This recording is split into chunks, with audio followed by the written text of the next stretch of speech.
इस वीडियो में 2 पॉइंट पर बात करेंगे। एक एसएससी के फेज़ 9 के डॉक्यूमेंट वेरिफिकेशन से रिलेटेड जो आपको ईमेल आया होगा उसको लेके बहुत कन्फ्यूज़न बनाया है, उस पर बात करेंगे।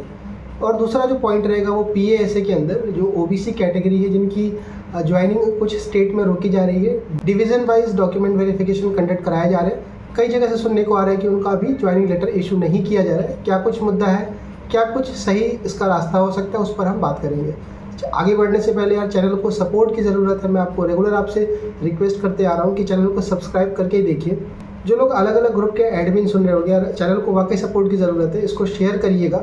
और जो लोग भी सुन रहे हैं कमेंट लिखते हैं, आप प्लीज़ एक बार सब्सक्राइब करके ही कमेंट लिखिएगा ताकि हमें भी आगे कंटेंट तैयार करने में, चीज़ों को आप तक अच्छे तरीके से ले आने में एक मोटिवेशन मिलता है कि क्या मेरा कंटेंट जो है क्या वो आपके लिए हेल्पफुल है। हमें इसी बात से मालूम चल पाता है। तो सबसे पहले बात करेंगे हम फेज़ 9 के डॉक्यूमेंट वेरिफिकेशन के लिए जो ईमेल आया हुआ है। 13 अक्टूबर को शाम को जनरली कैंडिडेट को मेल आया कि फेज़ 9 के एडिशनल एक लिस्ट रिलीज़ करी गई है जिसके लिए आपको कुछ डॉक्यूमेंट्स वो करने हैं और एप्लीकेशन फॉर्म भी भेजना है। ये जब मेल आया तो बहुत सारे कैंडिडेट समझ नहीं पाए क्योंकि एग्ज़ाम काफ़ी पहले हुआ था, 2021 की बात है ये। और कौन सा ये किस पोस्ट के लिए वो क्वालिफाई हुए, क्योंकि अलग अलग पोस्ट कोड होते हैं, कुछ समझ नहीं आया कैंडिडेट को। जिन्होंने जो भी तरीके से अपना इन्फॉर्मेशन निकालने की कोशिश करी, पता करने की कोशिश करी, लेकिन फिर भी बहुत कुछ हाथ नहीं आया। इस पर हम सबसे पहले क्लियर करेंगे। उस ईमेल में आपका जो एप्लीकेशन फॉर्म आपसे बोला गया कि आपको डिस्प्ले पे दिख रहा होगा कि आप लॉगिन करके अपना एप्लीकेशन फॉर्म निकाल लीजिए। जितनी भी एसेंशियल क्वालिफिकेशन यानी कि जितनी भी आपके डॉक्यूमेंट्स हैं उसकी फ़ोटोकॉपी एसएससी एनआर को भेज दीजिए। कैंडिडेट ने जब अपना लॉगिन किया एसएससी का जो लॉगिन पोर्टल है ऑफिशियल साइट पर ssc.nic.in पर, तो वहाँ फेज़ 9 तो दिखा लेकिन कोई एप्लीकेशन डाउनलोड करने का लिंक नहीं मिला। कैंडिडेट उसको लेकर परेशान रहे। मुझे मैसेज आया तो मैं भी थोड़ा एकदम से ये चीज़, जब कोई चीज़ रुकी रहती है अचानक से आती है, हम भी चीज़ों को ट्रैक नहीं कर पाते। फिर भी जब बहुत अच्छे से चीज़ों को समझा गया तो जो कुछ निकल के आया वो मैं आप तक शेयर करता हूँ। लॉगिन करने के बाद उनको ये तो मालूम चला कि उन्होंने किस पोस्ट कोड के लिए अप्लाई किया था। अलग अलग पोस्ट कोड थे फेज़ 9 के अंदर। आपने जिस पोस्ट के लिए अप्लाई किया होगा वो लॉगिन करते ही वहाँ पर दिख जाएगा, लेकिन उसके बाद भी उसका जो एडिशनल रिजल्ट है वो उनको कहीं साइट पर नहीं दिखा बहुत सारे कैंडिडेट। और कौन कौन से डॉक्यूमेंट लगेंगे, क्या कुछ छूट तो नहीं जाएगा, डॉक्यूमेंट भेजते वक्त क्या हमें अटेस्ट करना है, ये सब कुछ भी उनके दिमाग में डाउट रहा था। तो देखिए सब कुछ ये तो आपने फेस किया ही है। देखिए है क्या, एसएससी का जब एनआर का एसएससी एनआर आप गूगल पे सर्च करेंगे तो व्हाट्स न्यू करके आपको डिस्प्ले पे दिख रहा होगा। वहाँ पर फेज़ 9 का एडिशनल रिजल्ट के रिगार्डिंग एक नोटिस पड़ा हुआ मिल जाएगा। उस लिस्ट में आप देख लीजिएगा कि जिस पोस्ट के लिए आपने अप्लाई किया होगा उस लिस्ट में, एडिशनल लिस्ट में आपका नाम है कि नहीं है। एप्लीकेशन फॉर्म नहीं मिल पा रहा अगर आपको, तो परेशान होने की ज़रूरत नहीं है आपको। आप अपने सारे डॉक्यूमेंट्स, क्लास 10th का मार्कशीट सर्टिफिकेट, क्लास 12th की मार्कशीट और सर्टिफिकेट, ग्रेजुएशन के सभी ईयर की मार्कशीट और डिग्री सर्टिफिकेट, साथ में अगर आपका कास्ट है ओबीसी, SC ST, EWS, साथ में एक डॉक्यूमेंट वेरिफिकेशन के लिए एक आईडी प्रूफ, आपको आईडी के लिए आप आधार कार्ड, पैन कार्ड का यूज़ कर सकते हैं। एक साथ में आप 2 फोटोग्राफ भेज दीजिएगा। ये सारे डॉक्यूमेंट्स जो मैंने बताया है ये आपको फ़ोटोकॉपी इनकी भेजनी रहेगी। जो एसएससी का जो एड्रेस है एनआर वाला, वहाँ पर एक लिफाफे में भर करके भेज दीजिएगा। 21 तारीख लास्ट डेट बताई गई है, कोशिश करिए कि 2-3 दिन के अंदर आप इनको भर के भेज दीजिए। एक सवाल ये भी है कि सर कई सारी टेक्निकल पोस्ट थी, मेरे पास ये डिग्री है, कई मैसेज इसको लेकर के आए हैं कि मेरे पास बीएससी की ये डिग्री है या फिर बीटेक की ये डिग्री है, क्या मैं इस पोस्ट के लिए एलिजिबल हूँ कि नहीं। फेज़ 9 में ये क्वालिफिकेशन मांगी गई थी, मेरे पास ये है। देखिए जो भी है, अभी कन्फ्यूज़न बहुत सारा बना है। अगर आपको मेल आया हुआ है आप उसको अपने डॉक्यूमेंट्स की फ़ोटोकॉपी करा करके बाई पोस्ट उसको भेज दीजिए। एप्लीकेशन फॉर्म नहीं है, कोई उसकी ज़रूरत नहीं पड़ेगी। आप चाहोगे तो जो ये ईमेल आपको आया हुआ था उसकी एक फ़ोटोकॉपी आप साथ में लगा सकते हैं। अच्छा, कुछ कैंडिडेट इसके लिए आज हेडक्वार्टर जो आपका है एसएससी का एनआर वाला, वहाँ पर एनआर के भी ऑफिस गए थे, एसएससी हेडक्वार्टर भी गए थे कुछ कैंडिडेट, ये जानने के लिए कि सर ये कैसे मेल आ गया। वहाँ पर अभी फेज़ 10 का डॉक्यूमेंट वेरिफिकेशन चल रहा था, तो वहाँ पर भी जो रिसेप्शन पे रहते हैं या फिर जो हेल्प डेस्क रहता है वहाँ पर भी वो क्लैरिटी नहीं दे पाए, वो भी उसके रिगार्डिंग कुछ सही से बता नहीं पाए। तो वहाँ जाकर के भी कुछ फ़ायदा अभी नहीं होगा, टाइम कम भी है, कुछ लोगों के मेंस के एग्ज़ाम लगे हुए, तो आप सिर्फ भर के उसको डॉक्यूमेंट सारे भर के भेज दीजिए। डॉक्यूमेंट्स में कोई इशू है या फिर कोई और कन्फ्यूज़न रहता है, आप एक बार कमेंट सेक्शन में डालिएगा, या टेलीग्राम पे मुझे पर्सनल मैसेज करते हो या ट्विटर पे करते हो, आप वहाँ पर पूछ सकते हो। बात करते हैं अगले मुद्दे पर जो बहुत कई कैंडिडेट को परेशान कर रहा है अभी।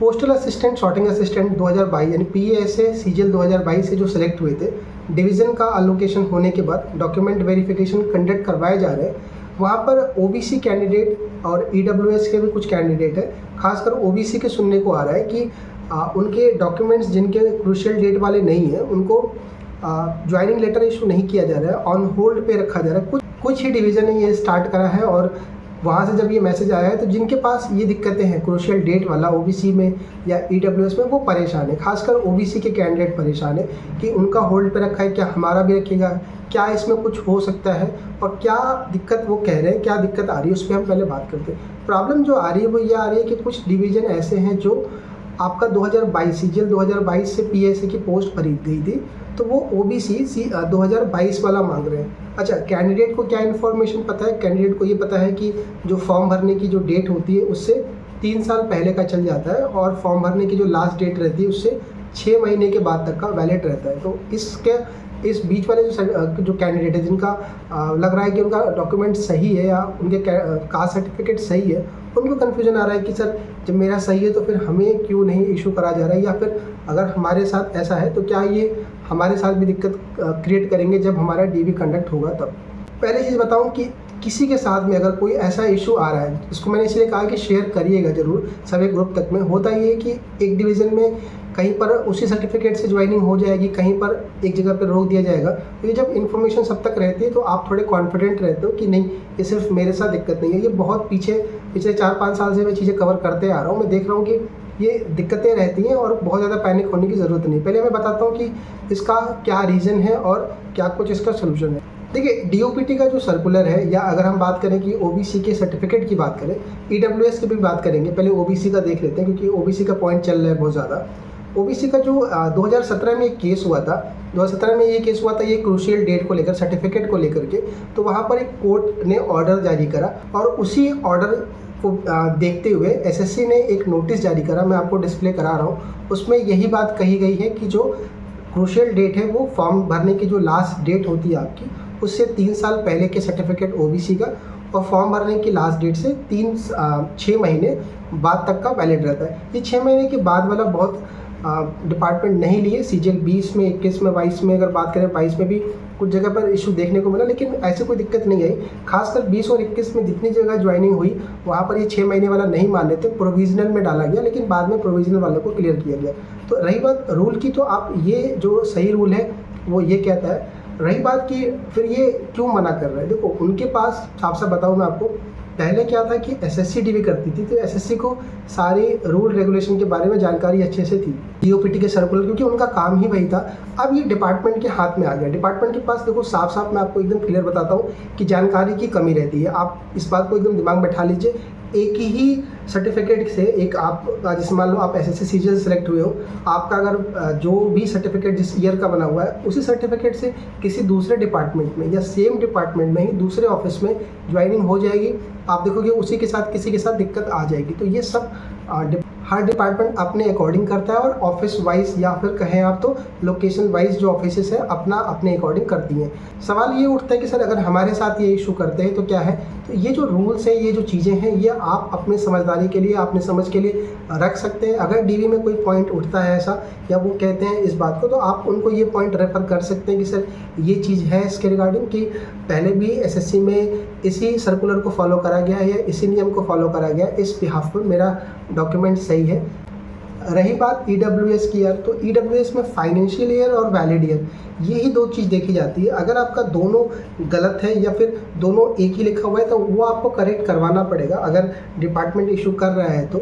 बाकी अगर वो दोनों ही उस फाइनेंशियल ईयर या वैलिड ईयर का जो चाहिए 2022 के लिए आपको फाइनेंशियल ईयर 21-22 और वैलिड ईयर 22-23 चाहिए, अगर वो नहीं है आपका तब वो डिपार्टमेंट के पास पावर रहती है कि क्या वो करता है आपका, वो पूरा उनके पास चला जाएगा। बिकॉज नोटिफिकेशन में भी यही लिखा हुआ है और एसएससी भी पहले अपने डीवी में उन कैंडिडेट को सीधा जनरल में शिफ्ट करती थी। SC/ST में यार कोई क्रूशियल डेट का कोई इशू नहीं है, ना ही सेंट्रल गवर्नमेंट का फॉर्मेट या स्टेट गवर्नमेंट के फॉर्मेट में कोई ऐसा इशू है, तो आपको लेकर के कोई पैनिक होने की ज़रूरत नहीं है।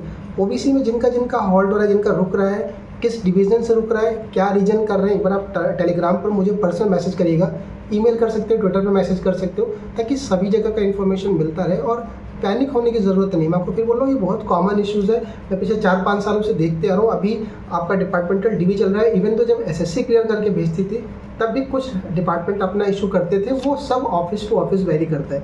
उसका भी तरीका है, अगर आप कनेक्टेड रहेंगे, जब चीज़ों से अपडेटेड रहेंगे तो कोई दिक्कत नहीं आएगी। अगर आप कनेक्टेड नहीं रहेंगे तो हो सकता है कि, क्योंकि ये परेशानी वाला कारण होता है, बहुत मुश्किल से कई लोगों का ये लास्ट अटैम्प्ट है, कई लोग तैयारी नहीं कर रहे, आखिरी उम्मीद रहती है, तो ये छोटी छोटी चीज़ें कहीं ना कहीं आपको परेशान करती है।